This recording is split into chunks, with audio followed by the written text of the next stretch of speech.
আসসালামু আলাইকুম। আজকে আমরা আলোচনা করব বাংলাদেশের হোমমেড ফুড ডেলিভারির বিজনেস নিয়ে, যেটা অনলাইনে আপনি ঘরে বসে অনায়াসেই করতে পারেন। এটা শুরু করতে গেলে আপনাকে একটু বাজার গবেষণা করতে হবে যে আপনি আসলে কার সাথে কম্পিটিশন করবেন। এরপর আপনার মেনু এবং প্রাইজিং নির্ধারণ করতে হবে যে আপনি আসলে কোন কোন মেনু, আপনি তো সব মেনু একসাথে সেল করতে পারেন না। তারপরে হচ্ছে ডেলিভারি ব্যবস্থাপনা, আপনি আসলে ডেলিভারিটা কি নিজে নিজে করবেন নাকি অন্য কেউকে দিয়ে করাবেন কিংবা কোনো একটা প্ল্যাটফর্মের মাধ্যমে করবেন, এটা কিন্তু আপনার উপর নির্ভর করবে যে আপনি আগে থেকে প্ল্যান করতে হবে।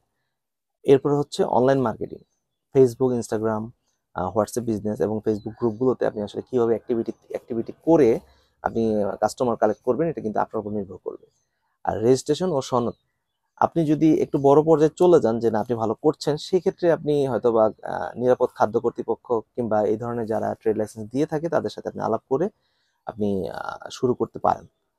আর এরপরে হচ্ছে সফল হোম ফুড, কিছু কিছু আছে, আপনি ওগুলো কিন্তু বের করতে হবে যে আসলে কারা সফল হয়েছে। তো এইভাবে আমরা হচ্ছে হোমমেড সার্ভিসটা হোমমেড ফুড সার্ভিসটা আমরা চালু করতে পারি। তো সর্বপ্রথম হচ্ছে আপনারা টার্গেট করতে পারেন, যেটা আমার কাছে মনে হয় যে অফিস লাঞ্চ বক্স। বাংলাদেশের ঢাকা শহরের নানান প্রান্তে অফিস লাঞ্চ বক্স এটা খুব ভালো সেল হয়। আর আমার যেহেতু মার্কেটে নিজস্ব একটা শপ আছে, আমি কিন্তু খুব ভালো জানি যে আসলে ওদের লাঞ্চ বক্সের যে কোয়ালিটি কিংবা যে স্ট্যান্ডার্ড, একই সাথে পরিচ্ছন্নতা, এগুলোর উপর খুবই আসলে মানুষের বিরক্ত বোধ থাকে। ওইটা যদি আপনি ওভারকাম করতে পারেন, তাহলে কিন্তু আপনি খুব ভালোভাবে সেল করতে পারেন। তারপরে ঘরোয়া রান্না হতে হবে। আবার এছাড়া ডায়েট খাবার হতে পারে, আবার বিকেলে নাস্তা যেমন পেটিস, সমুচা, চিকেন রোল। আর এছাড়া আপনার সেমাই, ডেজার্ট আইটেম যেগুলো আছে ওগুলো আপনি সেল করতে পারেন। আর মেনু এবং প্রাইজিং, এখন আপনি আসলে আপনার সাথে কম্পিটিটর কে, আপনার যে মেনুটা করছেন ওই মেনুর সাথে কম্পিটিটর কে হতে পারে, তাকে এরকম 4-5টা আপনি আগে নির্ধারণ করে তার সাথে ক্রস ম্যাচ করে আপনাকে প্রাইজিং করতে হবে।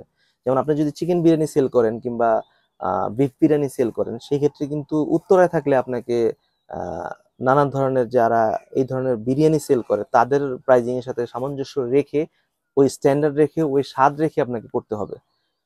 এটা আপনার চিন্তা করতে হবে। আর ডেলিভারি সিস্টেম, ডেলিভারিটা খুবই ইম্পর্টেন্ট। আপনার যদি ফুড পান্ডা, হাংরি নাকি কিংবা সহজ ফুডের মাধ্যমে করেন, সেক্ষেত্রে ডেলিভারি নিয়ে আপনার কোনো চিন্তা করতে হচ্ছে না, কিন্তু ওরা একটা বিগ পোর্শন আপনার লাভ নিয়ে যাবে। কিন্তু এটাও চিন্তা করতে হবে শুরুতে কিন্তু আপনার কোনো কাস্টমার নাই, তাদের মাধ্যমে কিন্তু আপনি কাস্টমার পেতে পারেন। আমি নিজে যখন খেয়েছি ফুড পান্ডা কিংবা হাংরি নাকিতে, আমরা এমন হয়েছে যে পরবর্তীতে ওই সরাসরি সাপ্লায়ারকে আমি নক দিয়ে খাবার এনেছি, কারণ আমি জানি যে খাবারটা ভালো। আর এতে তারও লাভ বেশি হয়েছে আর আমারও জন্য ইজি হয়েছে।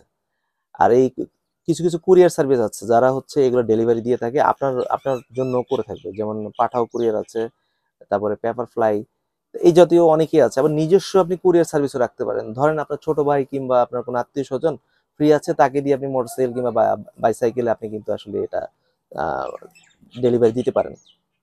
তারপরে হচ্ছে ধরেন প্রি অর্ডার নেওয়া, আপনার আসলে ফুডের জিনিসটা প্রি অর্ডার নিলেই সবচেয়ে ভালো।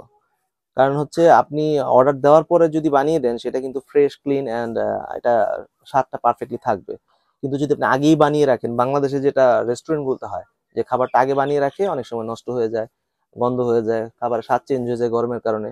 কিন্তু আমরা বাইরে যখন দেখছি, বাইরের দুনিয়াতে আমরা কিন্তু দেখছি যে খাবার অর্ডার করলে তারপর বানিয়ে দেয়, যার কারণে খাবারের স্বাদটাও খুব ভালো থাকে। আর নিজের কাছে একটা স্যাটিসফ্যাকশন লাগে যে আমি ফ্রেশ খাবার খাচ্ছি।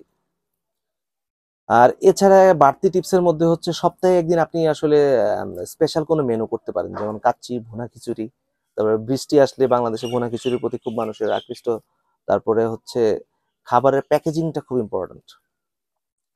কারণ আপনি খাবারের দামটা কিন্তু জেনুইন নির্ধারণ হয় হচ্ছে তার স্বাদ, গুণমান এবং হচ্ছে একই সাথে উপস্থাপনা। আপনি যদি পারফেক্টলি উপস্থাপন না করতে পারেন, আপনি খাবারে কিন্তু আপনি দাম নিতে পারবেন না। এবং এটা হাইজেনিক একটা ব্যাপার-স্যাপার আছে। কারণ মানে বাংলাদেশে তো ধুলাবালি একটু বেশি, ঘামেও বেশি মানুষ। হাইজিনটা মেইনটেইন না করতে পারলে আসলে মানুষে ওটা আপনাকে রিসেল হবে না। আর হচ্ছে ফিডব্যাক নেওয়া কাস্টমারের। আসলে বাংলাদেশে কিন্তু প্রতিটা প্রোডাক্টের ক্ষেত্রেই ফিডব্যাক নেওয়ার মানসিকতাটা খুব কম। যে কাস্টমার আসলে স্যাটিসফাইড কিনা, এই মানসিকতাটা যদি আপনি না থাকে, সেক্ষেত্রে কিন্তু পরবর্তীতে আরেকটা কাস্টমার আপনার আপনার কাছ থেকে কেনার কিংবা নেয়ার কোনো সাহস পাবে না। কারণ আপনি যে পারফেক্টলি একটা প্রোডাক্ট সেল করেছেন, সেটা কিন্তু কাস্টমারই আপনাকে বলবে এবং ওইটা বললেই কিন্তু আরেকটা কাস্টমার উদ্বুদ্ধ হবে যে আপনার কাছ থেকে আরেকটা প্রোডাক্ট নেবে। তো ফুডের বিষয়েও যদি ফুডের মার্কেটিং এর বিষয়ে কিংবা এটা ফেসবুক কিংবা অনলাইনে মার্কেটিং এর বিষয়েও যদি আপনার কোনো কিছু জানার থাকে সেক্ষেত্রে কিন্তু আপনারা আমাকে নক দিতে পারেন। আমাকে নক করতে পারেন ফেসবুক, ইনস্টাগ্রাম, ইউটিউবে কিংবা ইমেইলে কিংবা হোয়াটসঅ্যাপে। আজকে এই পর্যন্ত রইল। সালামু আলাইকুম।